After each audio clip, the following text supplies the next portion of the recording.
Hello guys, welcome back to Coding Cafe. My name is Mohammed Ali, and in this video tutorial we are going to allow a seller to sell their products. I mean to upload their product to our this Android application so that buyers, or you can say the end user, can purchase from this user. But for that, I mean, first of all, the admin has to approve the seller products so that it can keep the app, complete app, authentic.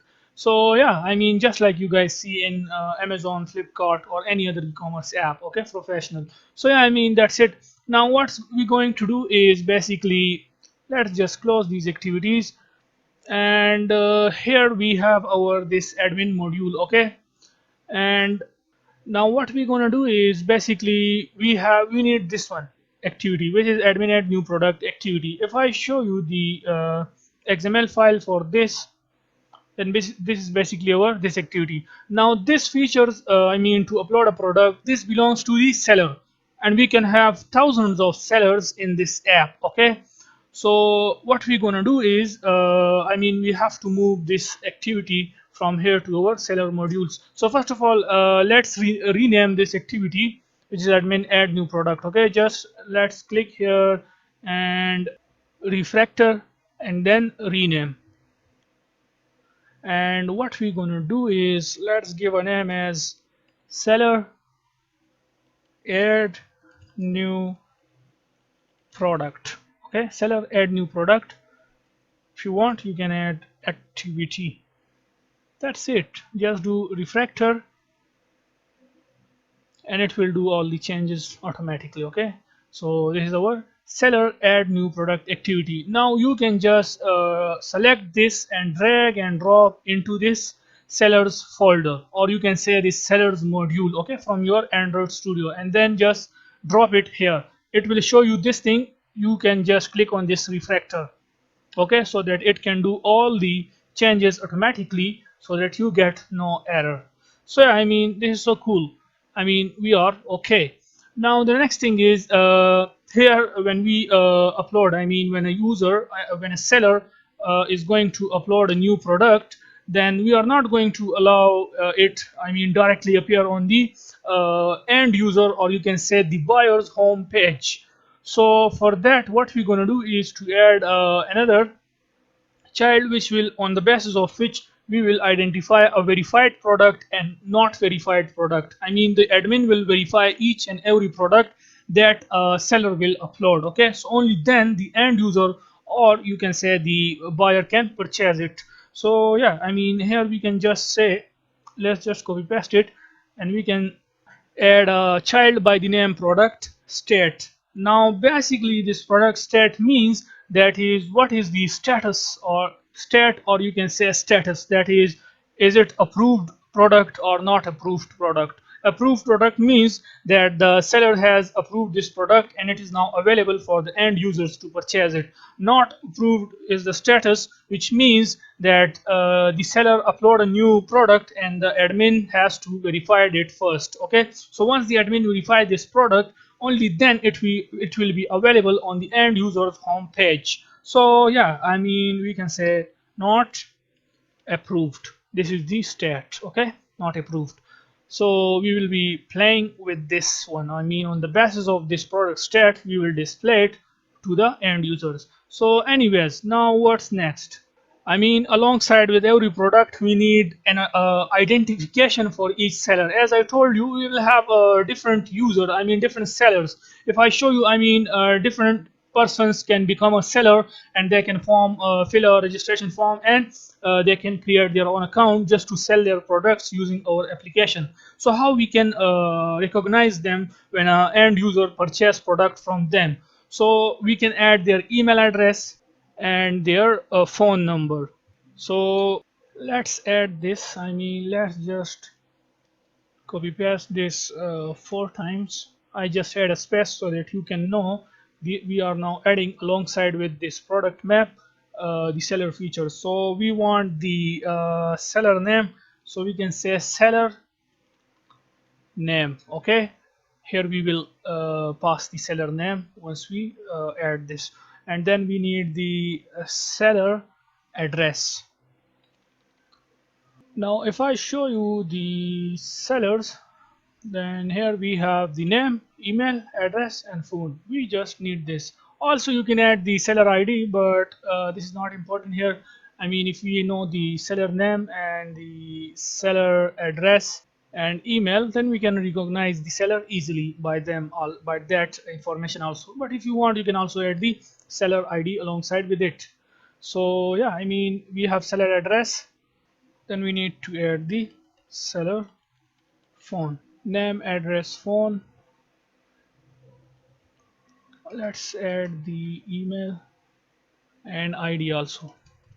Anyways, okay, so seller email and then the seller, let's give it a name like seller ID, which means I mean this ID, okay, which is a unique ID for every seller. So we will pass that ID here. So how we can get it? I mean, first we have to retrieve these information and pass to it basically.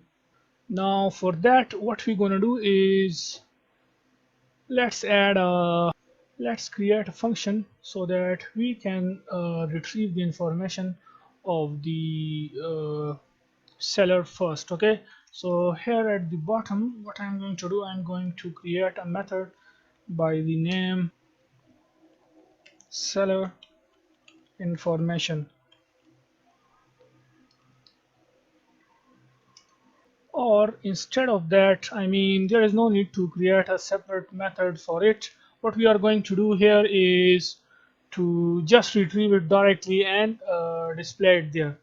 So here when we say save product info to database, let's initialize a global variable for our that information which we are going to need here. So we can say string. So first we need is the seller name, then the seller address, then the seller phone, and then the seller email, and then the seller ID. That's it. Now what we're gonna do is we need a database reference, so just add a comma here and we are going to create another which is the seller's reference. Okay, and in here let's just copy paste this one and we can change it for the seller's reference, and then make sure to change this to sellers. So we are referencing to our sellers node. Now the next thing we need is to, yeah, here of, I mean inside our own create, we can just say seller's reference dot child. We are going to get the child, I mean the user, the seller who is online. So how we can do it? It is so simple. We can just say firebase auth dot get instance dot get current user dot get uid. Okay, so that we can reference to the seller who is online. Let's say this one is online, so we need a reference to here. Okay, so now the next step is we can just say dot add value event listener, new value event listener, sorry. So here we can say that he is on data change. We can say if data snapshot dot exist, then what we gonna do, we are going to retrieve the following information. So we have already created the variable for it, which is the s name. So we can say s name equals to data snapshot dot get data snapshot dot child, and the child is, I mean for the name we have to check the values, which is name, phone, address, email. So we can say name dot get value dot to string. That's it. Then it will be same for the other. Okay, so we can say s address, s sorry, s phone, and then we have the SID. But you can also get the current user ID by writing just this code, okay? I mean firebase auth get instance dot get current user get UID. In the same way, you can get the email by just writing dot get UID instead of this get UID. So I mean this is a simple thing. I mean you can retrieve it like this because we have already stored it in the database. So if you want, you can retrieve it like just we did here, okay? I mean you have to just change these child values. So for the phone, we for the address, we have address. For the phone in the database, we have phone, okay? So you make sure to use that same name here, okay? So phone. And for the SID, we have this small SID, small English alphabet. And in order to get the email, you can just copy paste this, paste it here, and just change this to S. I mean the variable which we create, okay? So you can just type email, so it will get the email. But as I told you, you can directly get the current user email by current user ID by this code, and also by just writing the get email, okay, which is this one. So this is just for the information, I mean if you want, okay? So since you know that we our I mean for each user we are identifying the seller by their unique ID, okay? So we just paste, I mean write this here, okay? That is the seller's node, and then by that online seller ID, and then in here we go and we retrieve this data, which is name, address, phone, SID, email. So yeah, once we get these values, we have to pass it here. So what we're gonna do here is, where it is, here in our save product info to database, all you're gonna need is just to pass the S name, which is the seller name, and then the seller address, and then the seller phone, and then the seller email, and then the seller ID. So yeah, that's it. Now since you know that we have changed our product details, I mean in order to store the products in the database, all you're gonna need is just to delete all the products that is already there in our database, because we do not need that, okay? If I show you the previous products, then basically it is uploaded by admin, and that I mean here there is no details about each and specific seller. So yeah, just delete this products not, okay? And now we will run our app and see what happens. Now the app is running now successfully, but one thing I forgot, I mean before testing the app, let's get back here. And I mean just sending the user directly to the I mean, you sending the seller to the seller add new products activity. I mean, there is a problem. One thing is that the seller has to first select the category. I mean, to which category he is going to upload that product. Is it belongs to the dresses, to the sunglasses? I mean, I hope you understand this and you have seen that. And basically that thing, now for now, I mean in the previous tutorial we added in the admin, okay? So if I show you, basically I'm talking about admin category activity, which is basically here. Let me show the XML file, admin category.xml file, which is this one, okay? Now I mean here we will be needing to do some major changes. I mean we have to move these buttons, or we have to create a different activity for the admin, where the admin can I mean the feature which you will basically add. Now this feature do not belong to admin, that is he can add a new product by using their categories. I mean it belongs to the seller. Different sellers from around the world can sell their products, okay? So for now what I'm going to do, I mean let's just first of all let's just change, I mean remove these buttons from here because we do not need it here, and we will do some changes on the admin module. but not in this video. In the next video, for in this video I'm going to complete the seller add new product feature. Okay, so just come here to the text and let's do it from here. So we have our, where are these buttons? This one. Okay, now let's just comment out these button, okay, from here, because these do not belongs to the seller. So just comment out by pressing Control and forward slash button on your keyboard. I hope you know about that. You can also remove it if you want, but later when we will be needing these button when we create a separate new activity for the admin, and only these three buttons we will add there basically. Okay, so yeah, I mean, if you want you can remove it, but I will just comment out, and later if I need it I will just add it. Okay, so I just comment out all these three buttons here at the bottom because we do not need it at the seller side. Now what I'm going to do is just come here to the admin category activity and comment out these three buttons, okay, which we remove it from the XML file also. Okay, because if you do not remove it from here then we will get errors. So yeah, make sure to remove or comment out the code for those buttons also from here. So yeah, now we are okay.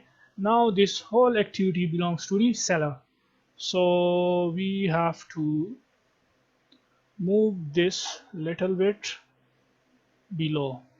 So from the top let's give it 100. Okay, and yeah, I mean, well, that's okay. Now the next thing is, I mean, we have to name this and we have to move this to the sellers module instead of admin. So first of all, let's rename this one. So we can say where it is, refactor, rename. Let's change the name of it to seller product category, seller product category activity, refactor, do refactor. So yeah, everything is okay. Here you can see it is changed successfully. You can also change the XML file name. Okay, it will I mean, there is no error because of that. We just do the refactor and it will do the changes in our code and in the XML file automatically. I mean, if you want to change the admin category.xml, which is basically our this file, okay, it just change the name for the Java file and not for the XML file. So if you want to change the name for the XML file also, then all you're gonna need is just to click here and do the same thing here, which is refactor, rename, and then instead of this admin we can say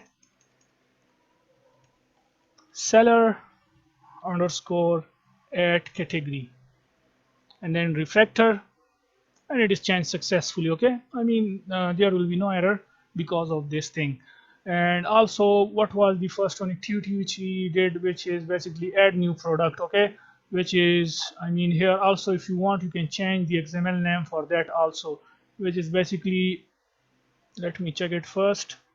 Yeah, I mean, which is our, not this one, admin add new product, yeah, this one. Okay, so just refactor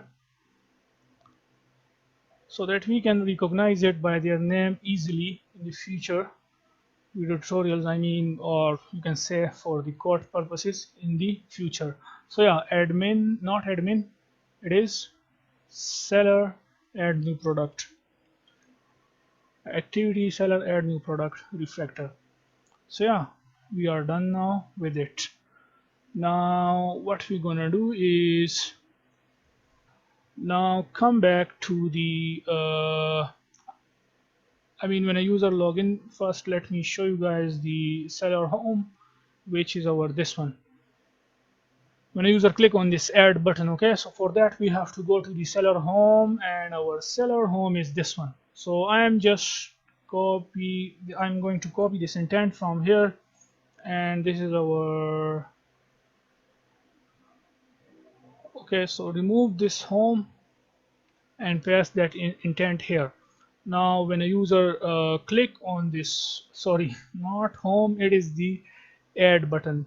Okay, don't know why I'm saying this, but anyways, sorry for that. Okay, so seller product category activity, seller product category activity. Okay, and then we have our, yeah, everything is okay. There is no need for this thing, so just remove this intent flags, also this finish, and where we have this error. Okay, these are same names, so let's change it to intent cat.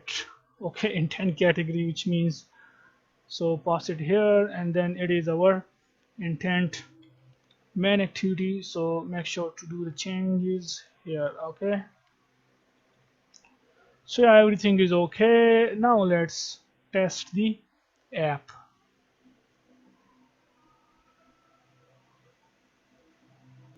So the app is running now successfully, and let's log in by using the seller account. That's it.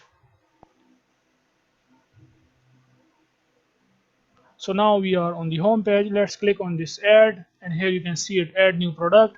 So the seller can choose any category. Let's click on this laptop, and now we have to choose a picture, so click on it.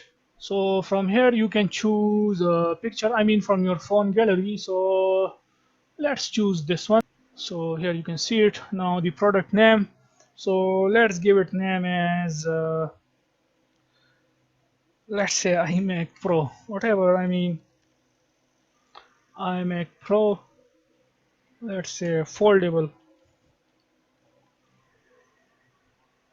And then the description, let's say this is a cool new iMac Pro with new amazing features and OS. Or you can add the system specifications like 12 GB RAM and etc. But anyways, now let's add the price. Let's say $900. Okay, so just write 900 and then add product. So error. Now we need to check this. What is the error? Storage user does not have permission. Okay, let's come here to the storage and see what's going on here. Now once you come here, then make sure to click on these rules, because they say that you have not the permission. So read write if request dot auth equals to null. Okay, this was the rules, I mean, which we add, I mean, in the sense with when there was no authentication for the admin, because at that time, I mean, for the admin, we are allowing the admin to log in using the phone number, and that's why at that time we basically changed the storage rules. Okay, so this was our previous rules. Now here we have to check if the auth is not equals to null. I mean, the seller has to log into his account first. I mean, if he is authenticated using the firebase authentication, I mean, if his data and the email and password exist in the authentication, firebase authentication, and if he is authenticated, that is, he is logged into the app, then in that case the admin is allowed to store or upload the new product images to the firebase storage. So yeah, click publish. Just change this not equals to null, and then click on publish. So now everything is okay. All you're gonna need is just to, I mean, yeah, let's refresh the app. I mean, just test it again, run it, proceed without instant run. Now let's come here, let's add laptop. So yeah, let's choose a laptop picture. Let's choose this one, and then the product name. So I'm going to type, let's say iMac Pro 2019, and the product, the description. This is a cool new iMac Pro with specs, let's say 16 GB RAM. Then you can type, the, let's say, processor, let's say 20 gigahertz, whatever, 900 price at product. Now here you can see it. If I show you the database, then here you can see it. It is updated here successfully. It is added successfully. Now here we have this, sorry, this one, products, then this, and here you can see it, the seller ID, seller phone, seller name, seller email, and seller address, and the product stat is not approved. Now once we add the product, we have to send the user back to the seller home activity. So here, come here to the seller add new product activity. Once it is done, then what we're going to do is we are going to send the user, in case if the task is successful, then we can send the user to the seller home activity. And now also from the database, if we, let's go back, this is now updated successfully, but just if you want, you can refresh the app and test it again. But anyways, now what we're going to do is we are not going to just retrieve the products and display it on the end user's homepage. Let's log out from here, and now let's log in as a buyer or end user. So here,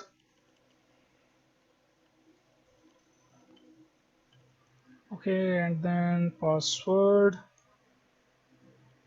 login, logged in successful. Now here you can see it is appeared here, but we are not going to display the not approved products here on the end users home page, so that the user can purchase it first. Once the seller upload a new product to the app, okay, then the admin has to approve, check that product, and if that product is authentic, or you can say if it is not anything harmful to the end user, then the admin can approve that product, and only then we will change that status to approved, and only approved product we will display here on the end user homepage. So for that, what we gonna do here is come here to the buyers, which is the end users, okay, features basically. So inside the buyers, we have our main activity, sorry, not this one, our home activity. Okay, come here to the home activity, and here we are retrieving and displaying all the features. Okay, so now here we have to change our firebase query, and we have to approve, we have to retrieve and display all the products whose status is equals to approved. For that, what we're going to do here is that this is our product reference, okay, just to make sure it, here you can see it, okay, products reference, which is up to the products node. Now in order to change it, what we're going to do is here inside our on start, when we are retrieving this, here we can change the query for it. Okay, so you can say order by child, and on which basically we are going to retrieve it, basing on the best of this product state. So all you're going to need is here, just type that child name, which is the exact name, okay, which is product name, product stat, sorry, okay, product stat. Okay, and then after this we can say dot start at, or you can say start end at, okay, or instead of that, the exact query will be that is order by child dot equals to approved. Okay, approved, that is if the product stat is approved, then only that products we will display to the end users, or you can say to the buyers. I mean the buyer who is going to purchase that product from the seller. So yeah, I mean let's just test it and see if that product is available now on the home page. I mean that not approved products, unapproved product basically. So let's just go to login. Now let's just log in, and here you can see. So the unapproved products is not going to appear here on the end users or buyers home page. Now in the next tutorial we will add some features on the admin side where the admin will basically approve. I mean first the admin will check the all the sellers products which is new to the app, and the admin will approve the authentic products, and after the approval this we will change this product stat to the approved. Okay, once the admin I mean approve it, so only then the approved products will be appear here at the home page, or you can say at the main page of our end user or buyers. So yeah, that's it for this video, and in the next tutorial we will be working on that. Bye for now.